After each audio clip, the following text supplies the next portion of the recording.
ሰላም የሃሚንግ ስፖርት ተከታታዮች እንዴት ናችሁ? ለክርስትና እምነት ተከታዮች እንኳን ለትንሣኤ በዓል አደረሳችሁ እያልኩኝ የሃሚንግ ስፖርት የዕለተ ሰንበት አጫጭር ስፖርታዊ መረጃዎችን ወደ እናንተ ማድረስ ጀምራለሁ። የእንግሊዝ ፕሪሚየር ሊግ 32ኛው ሳምንት በትናንትናው ዕለት የተደረጉ ጨዋታዎችን በዛሬው ዕለት የሚደረጉ ጨዋታዎችንም የምንመለከት ነው የሚሆነው። በስፔን ላሊጋ እና በጀርመን ቡንደስሊጋም የተደረጉ ጨዋታዎች አሉ። ሌሎችም አጫጭር ስፖርታዊ መረጃዎች ይኖሩናል። በቅድሚያ ግን በትናንትናው ዕለት በፕሪሚየር ሊግ የደረጃ ሰንጠረዥ እና የቻምፒዮንነት ጉዞ ላይ ለውጥ ወዳስከተለው የአርሰናል እና የቦርንማውዝ የኤሚሬትስ ስታዲየም ጨዋታ አስቀድመን መመልከት ያስፈልጋል።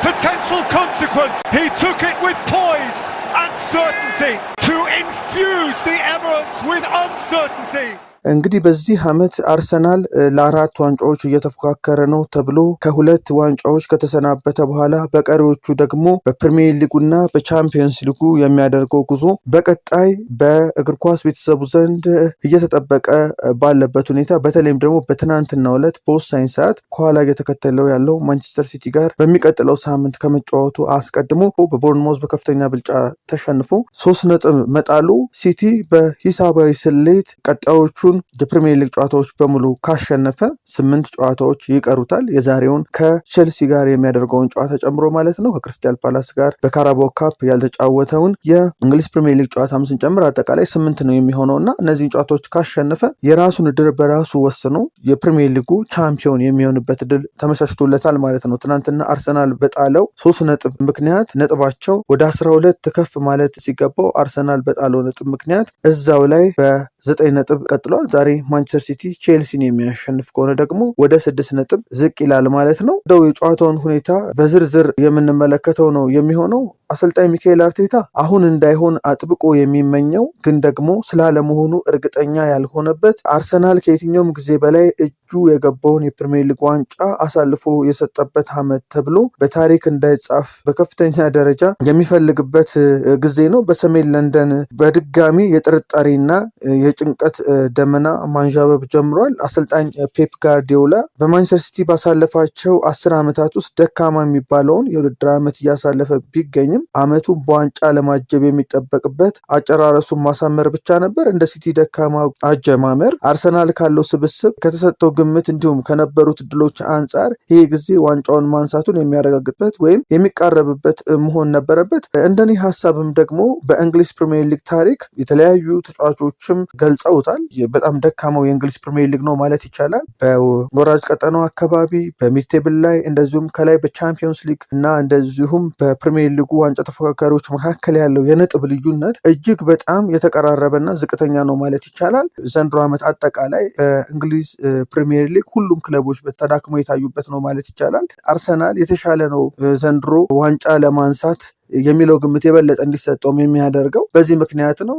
ሊቨርፑል በሽግግር ጊዜ ላይ እንደሆነ አይተናል። ማንቸስተር ሲቲም አሁን ቅርብ ጊዜ ነው ማንሰራራት የጀመረው። ፔፕ ጋርዲዮላ ያሉበትን የተለያዩ ክፍተቶች በተለይም ደግሞ በተከላካይ መስመር ላይ ያለውን ችግር ከቀረፈ በኋላ ሲቲን ተፎካካሪ ወደ ማድረግ አዲሱን ቡድን ወደ ተሻለ አጫዋወት በማምጣት ሲቲ አሁን ያለበትን የተፎካካሪነትና ጥሩ እግር ኳስ የሚጫወት ቡድን አድርጎታል ማለት ይቻላል እና ለአርሰናል ከመቼውም ጊዜ የእንግሊዝ ፕሪሚየር ሊግ የውድድር ዓመት ባለፉት ዓመታት ጫፍ እየደረሰም ዋንጫውን ካጠባቸው ጊዜያትም የበለጠ ዘንድሮ ዓመት ክፍት ነበር ሲሆን ቀደም ብሎ ፕሪሚየር ሊጉን በ10 ነጥብ በ12 ነጥብ መርቶ አምና ሊቨርፑል ቻምፒዮን ሲሆን ቀድሞ እንዳረጋገጠው አይነት በቀሪ ጨዋታዎች አምና ሊቨርፑል 5 ተጫዋቾች አካባቢ ሲቀር ነው የፕሪሚየር ሊጉ ቻምፒዮን መሆኑን ያረጋገጠውና ይሄ መሆን ሲገባው አሁን ራሱን መልሶ አጣብቂኝ ውስጥ ከቷል ማለት ነው። አርሰናል አብዝቶ ጥንቃቄን በሚመርጠው ሚካኤል አርቴታ ምክንያት አርሰናል በቀላሉ አሸንፎ ሊወጣባቸው የሚችላቸውንና ቀድሞ ግብ አስቆጥሮ መሪነቱን ማስጠበቅ የሚችልባቸውንም አጋጣሚዎች አሳልፎ ሲሰጥ ተመልክተናል። ይህም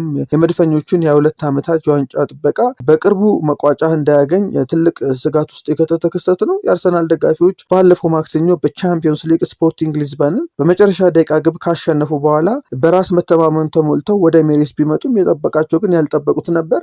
እንደኔ አሁን ላይ ለአርሰናል በተለይም ደግሞ በስነልቦና በኩል በስነልቦና ረገድ ለገጠማቸው ችግርም እንደውም አንዱ ትልቁ ምክንያት አሰልጣኙና የአሰልጣኙ ስታፍ ይመስለኛል። በተለይም ደግሞ ሚካኤል አርቴታ በጣም ስሜታዊ መሆን ከጨዋታው በፊት ጨዋታውን እንደሚያሸንፉ በሚመስል ሁኔታ ለደጋፊዎቹም ጭምር ጥሪ በማቅረብ ኦቨር አምቢሽስ በመሆን ድጋፍ ደጋፊውም እንዲያደርግ ሲጠይቅ ተመልክተናል። ነገር ግን ያንን የጠየቀበትን ሁኔታ ደግሞ በመልካም ጨዋታ በመጫወት ደግሞ ደጋፊውን የካሰበት ሁኔታን በትናንትናው ዕለት አልተመለከትንም። ጭራሽ ለፕሪሚየር ሊጉ የዋንጫ ፉክክር የሚወዳደር ክለብ አይመስልም ነበር።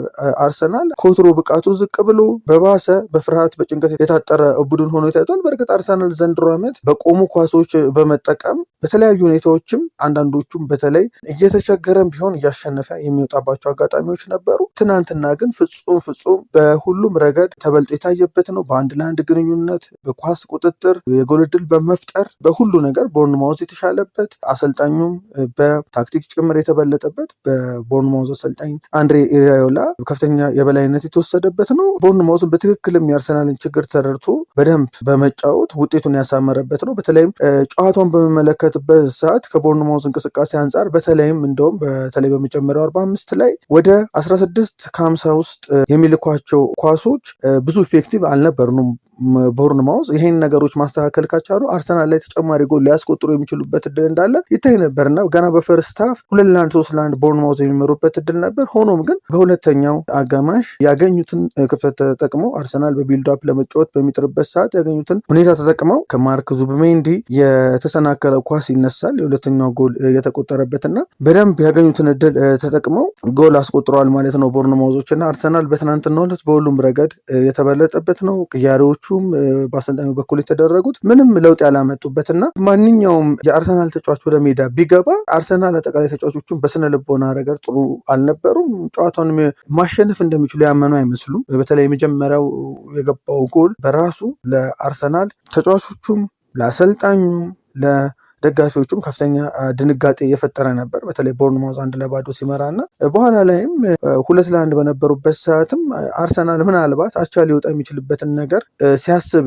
የነበረው መጨረሻ ጋብሪኤል ማጋሌዥ 16 ከ50 ውስጥ አግኝቶ በቦርንማውዝ ተከላካይ የወጣበትን የመጨረሻ አቻ ሊያደርግ የሚችል ኳስ አርሰናል የመከነበትን ጨምሮ ከተመለከትን ለአቻነት እንጂ ፈጽሞ ለማሸነፍም ቡድኑ የተዘጋጀ አይመስልም ነበረ።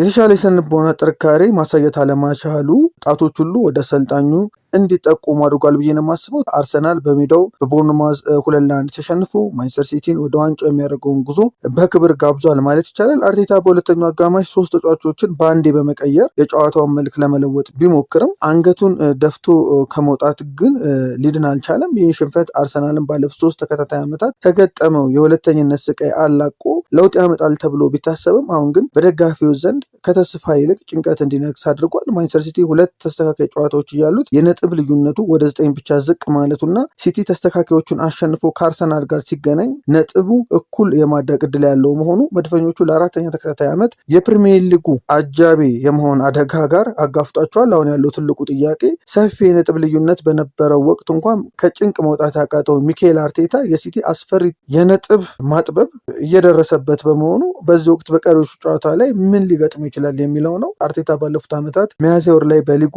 ያስመዘገበው ውጤት ከፔፕ ጋርዲዮላ ጋር ሲነጻጸር እጅግ ደካማ መሆኑ፣ አርቴታ በሽንፈት በጀመረው ሚያዝያ ወር ካሁን በፊት ያለው የማሸነፍ ንጻሬ 44 በመቶ ብቻ ሲሆን የፔፕ ጋርዲዮላ ደግሞ 75 በመቶ ነው። የአርሰናል ትልቁ ተስፋ በዚህ ዓመት በፕሪሚየር ሊጉ ከሽንፈት ማግስት ምላሽ የሚሰጥባቸው ጠንካራ አቋሞች ቢሆኑም ከፊት የቆሙት ተጋጣሚዎች ቀጥተኛ ዋንጫ ተፎካካሪው ማንቸስተር ሲቲ መሆኑ ነገሮችን ከየትኛውም ጊዜ በላይ ከባድ ሊያደርግባቸው ይችላል። በተለይም ደግሞ የቦርንማውዙ ጨዋታም ደግሞ በሳምንቱ አጋማሽ በአውሮፓ ቻምፒዮንስ ሊግ በሚያደርጉት ጨዋታም እንደዚሁ ከስፖርቲንግ ሊዝበን ጋር በሜዳቸው የሚያደርጉት ጨዋታም ላይ ከባድ ፈተና ሊገጥማቸው እንደሚችል ነው የማስበው ከስነ ልቦናም አንጻር። ይህንን ጨዋታ ከመጠቅለላችን በፊት የተሰጡ አስተያየቶችን እንመልከት።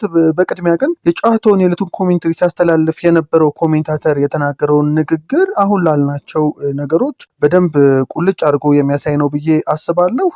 ቃል በቃልም ሳስቀምጠው በጨዋታው መሀል ኮሜንታተሩ አርሰናሎች ሌላ ስፖርት እንጂ እግር ኳስ አይደለም የሚጫወቱት፣ ወጣቶች አርሰናልን ኳስ ለመመልከት ቲቪያቸውን አይከፍቱም። ምክንያቱም እግር ኳስን መመልከት ይፈልጋሉ። የቆሙ ኳሶች ጎሎች፣ ዜሮ የፈጠራ ብቃት፣ ጥፋቶችና ሲመሩ ደግሞ ገደብ የለሽ ሰዓት ማባከኖች ሲፈጸሙ ይታያል። ይሄ እንግዲህ የትናንቱን ጨዋታ ብቻ አይደለም፣ ባለፉትም ጨዋታዎች ነው። እነዚህ ተጫዋቾች ሌላ አይነት ስፖርት እንዲጫወቱ ብሬኖች ተደርገዋል ያለበት አጋጣሚ በበርካቶች ዘንድ መነጋገሪያ ይሆናል። ራሱ ሚካኤል አርቴታም ከጨዋታው በኋላ ይሄ ሽንፈት ልክ እንደ ትልቅ ቡጢ ነው የምንቆጥረው እና አሁን እንዴት ምላሽ እንደምንሰጥ ነው እያሰብኩኝ የሚገኘው ሲል ተናግሯል። ሌላው ሪዮ ፈርዲናንድ የሰጠው አስተያየት ነው። የቅድሞ የማንቸስተር ዩናይትድ ተከላካይ ሪዮ ፈርዲናንድ አርሰናል በቦርንማውዝ መሸነፉን ተከትሎ እጅግ ጠንካራና አነጋጋሪ አስተያየት ነው የሰጠው። ነገሩ አሁን ላይ እያሳዘነ መጥቷል። ክለቡ የተረገመ ወይም የሆነ ነገር ያለበት ነው የሚመስለው። ለ4 ተከታታይ ዓመት በተመሳሳይ ሁኔታ መውደቅ የተለመደ ነገር አይደለም። ይህ የሚሆነው በክለባችሁ ውስጥ የዋንጫ የማሸነፍ ስለ ልቦና ሜንታሊቲ ያላቸው ተጫዋቾች ሲጠፉ ነው የሚል ነገር ተናግሯል። ሌላኛው አስተያየቱንም ከተመለከትን ዲክላን ራይስ የራሱን ፕሮፌሽናል ህይወት ለመታደግ የሩቢን ቫን ፐርሲን መንገድ መከተል አለበት ሲል አርሰናል አሁን የሚመጥን አቋም እያሳየ ስላልሆነና በግሉ እሱ ብቻ ነው የሚጥረው ብሎ በማሰቡ ምክንያት የሰጠው አስተያየት ይመስለኛል። ይህንንም ተናግሯል። የአሸናፊነት መንፈስ የላቸውም ሲል እንግዲህ አጠቃላይ የአርሰናልን ቡድን ወቅሷል ማለት ነው። በሌሎች ጨዋታዎች እንግዲህ በቻምፒየንስ ሊጉ ለመሳተፍ ከቼልሲ ጋር በተለይ ፉክክር ውስጥ የገባው ሊቨርፑልም በትናንትናው ዕለት በሜዳው አንፊልድ ሮድ ፉላምን አስተናግዶ 2-0 አሸንፏል። አሁንም የሊቨርፑሉ አሰልጣኝ አርነ ስሎት የተለያዩ ኤክስፐሪመንቶችን በተለይም ደግሞ በአስተላለፉ በኩል እየተገበሩበት ባለበት ሁኔታ በትናንትናው ዕለት የጨዋታው ኮከብና ጎልም በጨዋታው ያስቆጠረው ኑግሞሃን ጨምሮ በአስተላለፍ ላይ ለውጦችን አድርገው ነበር የገቡት። ኮዲ ጋክፖን የፊት አጥቂ በማድረግ እንደዚሁም ሳላን እና ኑግሞሃን ከጋክፖ በግራና በቀኝ በማሰለፍ በአማካይ ስፍራ ላይም እንደዚሁ ከርቲስ ጆንሰን እና ዶሚኒክ ሶቦስ ላይ እንደዚሁም ፍሎሪያን ቪትስን በማድረግ ሁጎ ኢኬቲኬ፣ ሪያን ራቨንበርክን እና ሜሎስ ኬርኪዝን እንደዚሁ በተቀያሪ ወንበር ላይ አስቀምጠው ነበረ የጀመሩት። በተለይም ደግሞ ቅድም እንዳልኩት አንደኛ አዲስ ነገር ለመሞከር፣ ሁለተኛም ደግሞ በቀጣይ በቻምፒየንስ ሊጉ ከፔጂ ጋር ያላቸውን እድልም ለመሞከር ቢያንስ የቡድኑ ቁልፍ የሚባሉ ተጫዋቾች ናቸው። ኢኬቲኬ፣ ራቨንበርክ፣ ኬርኪዝ እነሱን እንግዲህ ረፍትም ሰጥቷቸዋል ማለት ይቻላል። ራቨንበርክ ተቀይሮ ከመግባት ውጭ በተለይም ደግሞ ሜሎስ ኬርኪዝ እና ኢኬቲኬ አልገቡም ነበር። በትናንትና ደካማ የፉልሃም እንቅስቃሴ ደግሞ ሊቨርፑል ብዙ ለውጦችንም ማድረግ አይጠበቅበትም ነበር። በእርግጥ አሌክሳንደር ኢዛክን ቀይሮ አስገብቷል በሳላ። በትናንትናው ጨዋታ ሊቨርፑል በራዮን ኑግሞሃና በሞሐመድ ሳላ ጎል ታግዞ 2-0 አሸንፏል። በሊቨርፑል እና በፉላም የእርስ በርስ ያለፉት ዓመታት ግንኙነትም እጅግ በጣም ቀዝቃዛ ጨዋታ የነበረና እንደውም ሊቨርፑል አሁን ያለበት ሁኔታ ጥሩ ስላልሆነ ነው እንጂ ፉላም ላይ ተጨማሪ ጎሎችን ሊያስቆጥር የሚችልበት ሁኔታ ነው ያለው። በተለይ ፉላም የመጀመሪያው አጋማሽ መከላከል ምንም ዓላማ ቢስ ሲሆንና በሊቨርፑል ጎል እንዳይቆጠርበት ያደረገ አልነበረም። እንደውም በአንጻሩ ደግሞ የመጀመሪያ የማርኮስ ሲልቫ ፕላን ኤ መከላከሉ ስላልሰራ ጎል ከተቆጠረበት በኋላ ደግሞ ዘርዘር ብሎ በሚጫወትበት ሰዓት ደግሞ ሊቨርፑል የበለጠ ስፔስ በማግኘት የተሻሉ እንቅስቃሴዎችን ሲያደርግ ተመልክተናል እና ጨዋታውን በትክክልም ጎል እንደማስቆጠሩ መጠን ያገኘውን እድል ተጠቅሞ አሸንፎ እንደሚወጣ በግልጽ ይታይ ነበርና ይሄ ለአርነ ስሎት እፎይታ የሚሰጥ ነው። ከ3 ተከታታይ ሽንፈት በኋላ ነው እንግዲህ ሊቨርፑል ያሸነፈውና በቀጣይም እንግዲህ ከፔዥ ጋር ለሚያደርጉት ጨዋታ እድላቸውንም ለመሞከር በተወሰነ መልኩ የሚያነቃቃ ነው የሚሆነው። ሌላው በትናንትናው ዕለት ሌሎች ጨዋታዎች ተደርገዋል። ብራይተን በርሊን 2-0 አሸንፏል። ሄንሪክ ዊፈር የብራይተንን 2 ግቦች አስቆጥሯል። በሌላ ጨዋታ ደግሞ ብሬንፎርድ ከኤቨርተን 2-2 ተለያይተዋል። በተመሳሳይ ሰዓት ነበር እነዚህ 2 ጨዋታዎች የተደረጉት። ኢጎር ቲያጎ የብሬንፎርድን 2 ግቦች አስቆጥሯል። ኢጎር ቲያጎ በፕሪሚየር ሊጉ 20 ጎሎችን ያስቆጠረ የመጀመሪያም ብራዚላዊ ተጫዋች በመሆን አዲስ ታሪክ የሰራበት ነው። ቤቶ እና ዱስበሪ ሃል የኤቨርተንን ግቦች ያስቆጠሩ ተጫዋቾች ናቸው። ኤቨርተን በተለይ ዱስበሪ ያመከነው አንድ ኳስ እንደዚሁ 3-2 እንዲያሸንፍ የሚያደርግ ነበር። ነገር ግን አቻ ያደረገውን ኳስ በትክክል ደግሞ ተጠቅሞ ኤቨርተንን ነጥብ ተጋርቶ እንዲወጣ አስችሏል። ተመጣጣኝ ፉክክር ታየበት ጨዋታ ነበር። በዛሬው ዕለት እንግዲህ የሚጠበቁ ጨዋታዎች አሉ። ከቀኑ 10 ሰዓት ላይ 3 ጨዋታዎች ይደረጋሉ። በተለይም ደግሞ ሰንደርላንድ ከቶትናም የሚያደርጉት ጨዋታ በወራጅ ቀጠና ውስጥ ያለውን እንቅስቃሴ ላይ ከፍተኛ ለውጥ የሚያስከትል ጨዋታ ነው የሚሆነው። በተለይም ዌስትሃም ዩናይትድን ማሸነፍ ተከትሎ ቶትናም ከነበረበት አንድ ደረጃ ዝቅ ብሎ 18ኛ ደረጃ ላይ በመቀመጥ የወራጅ ቀጠና ስጋት ውስጥ ገብቷል። ይህንንም እንግዲህ ማሻሻል ስለሚጠበቅበት ከሰንደርላንድ ጋር ከሜዳ ውጭ የሚያደርገውን ጨዋታ ዛሬ ማሸነፍ አለበት ማለት ነው እና የአዲሱ አሰልጣኝ የሮበርቶ ዴዘርቪም የመጀመሪያ ጨዋታ ነው የሚሆነው። ኖቲንጋም ፎረስት ከአስቶን ቪላ እንደዚሁም ክሪስታል ፓላስ ከኒውካስል ዩናይትድ የሚያደርጉት ጨዋታም እንደዚሁ በተመሳሳይ 10 ሰዓት የሚደረግ ጨዋታ ነው። ቼልሲ እና በማንቸስተር ሲቲ መካከል ደግሞ የሚደረገው ተጠባቂ ጨዋታ ደግሞ ምሽት 12 ሰዓት ተኩል ነው የሚጀምረው። በነገለት ደግሞ የማንቸስተር ዩናይትድ እና የሊድስ ዩናይትድ ጨዋታ ይደረጋል። ወደ ስፔን ላሊጋ ስናልፍ ባርሴሎና 4-1 በማሸነፍ የላሊጋው መሪነቱን ቀጥሏል። አሁን በባርሴሎና እና በሪያል ማድሪድ መካከል ያለው የነጥብ ልዩነትም ሰፍቷል ማለት ነው። ከሪያል ማድሪድ መሸነፍ ጋር ተያይዞ እና ከባርሴሎና ማሸነፍ ጋር ተከትሎ ነጥባቸው ከጊዜ ወደ ጊዜ ሰፋና ባርሴሎና ደግሞ የበለጠ ቻምፒዮንነቱን እያረጋገጠ ነው የሚሄደው። የባርሴሎናን ጎሎች ፌራን ቶሬስ በ9ኛው እና በ25ኛው ደቂቃ ሲያስቆጥር ላሚን ያማል በ87ኛው እንደዚሁም ደግሞ ማርኮስ ራሽፎርድ በ89ኛው ደቂቃ ላይ የባርሴሎናን አራተኛ ጎል አስቆጥሯል። ስፓኞልን ብቸኛ ጎል ፖል ሎዛኖ በ56ኛው ደቂቃ ነበር ከረፍት በፊት ያስቆጠረው እና የካታሎንን ደርቢ እንግዲህ ባርሴሎና 4-1 በሆነ ውጤት በመደምደም የስፔን ላሊጋ መሪነቱን አጠናክሮ ቀጥሏል ማለት ነው። በሌላ የስፔን ላሊጋ ጨዋታ በቀጣይ ባርሴሎናን በሜዳው የሚያስተናግደው አትሌቲኮ ማድሪድ በሲቪያ የ2-1 ሽንፈት ደርሶበታል። ሲቪያ ሜዳ ላይ ሄዶ የሲቪያን 2 ጎሎች አዳምስ በ10ኛው ደቂቃ በፍጹም ቅጣት ምት ሲያስቆጥር እንደዚሁም ደግሞ ጉዴል በ47ኛው ደቂቃ ላይ ከረፍት በፊት አስቆጥሯል። የአትሌቲኮ ማድሪድን ብቸኛ ጎል ቦናር ነበር በ35ኛው ደቂቃ ላይ ያስቆጠረው። ወደ ጀርመን ቡንደስሊጋ ጨዋታዎችም ስናልፍ ቫየር ሌቨርኩሰን ቦሩሲያ ዶርትሞንድን በአንድሪች በ42ኛው ደቂቃ ባስቆጠረው ጎል 1-0 አሸንፏል። ቫየር ሙኒክም ሴንት ፖሊን 5-0 በሆነ ውጤት ሲያሸንፍ ጀማል ሙሲያላ በ9ኛው ደቂቃ፣ ጎርቴስካ በ53ኛው፣ ማይክል ኦሊሲ በ54ኛው ደቂቃ፣ ጃክሰን በ56ኛው ደቂቃ እና ጉሬሮ በ89ኛው ደቂቃ የባየር ሙኒክን ጎል አስቆጥረዋል። አርቢ ሌፕዚግ ቦሩሲያ ሙንቼንግላድባህን 1-0 ሲያሸንፍ ሄዲኒየም ዩኒየን በርሊንን 3-1 እንደዚሁም ደግሞ ወልፍስበርግ በኢንትራ ፍራንክፉርት 2-1 ተሸንፏል። በመጨረሻም የዩኤፋ ፍሬንድሺፕ ዋንጫ የሁለተኛ የምድብ ጨዋታዎች በትናንትናው ዕለት ተካሄደው ኢትዮጵያ ኮስታሪካን 1-0 ስታሸንፍ በዚሁ ምድብ በተደረገ ጨዋታ ኖርዌይ ዩራጋይን 6-0 አሸንፋለች። ዩራጋይ ብሔራዊ ቡድን በኢትዮጵያና በኖርዌይ ብሔራዊ ቡድን እንግዲህ በተከታታይ ተሸንፏል ማለት ነው። የምድብ የመጨረሻ ጨዋታዎች በመጪው ማክሰኞ ሲደረጉ በኩል ነጥብ በግብ ተበላልጠው የሚገኙት ኢትዮጵያና ኖርዌይ ከቀኑ 10 ሰዓት ተኩል የሚያደርጉት ጨዋታ ይጠበቃል። የምድቡ ቀዳሚ የሚሆነው ሀገርም የዋንጫ ተፋላሚነቱን የሚያረጋግጥ ይሆናል ማለት ነው።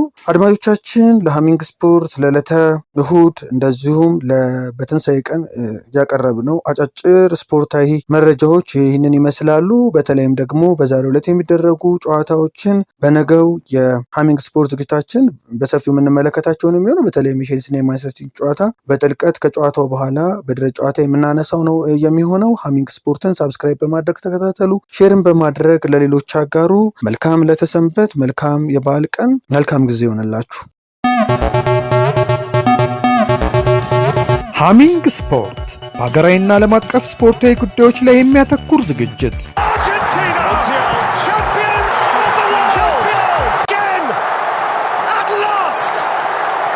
በሃሚንግ ስፖርት የስፖርት ዜናዎች፣ በተመረጡ ርዕሶች ላይ ውይይት፣ የእንግዳ ዝግጅት፣ የስፖርተኞች ግለ ታሪክና የሴቶችን እግር ኳስ በልዩ ሁኔታ ይዳስሳል።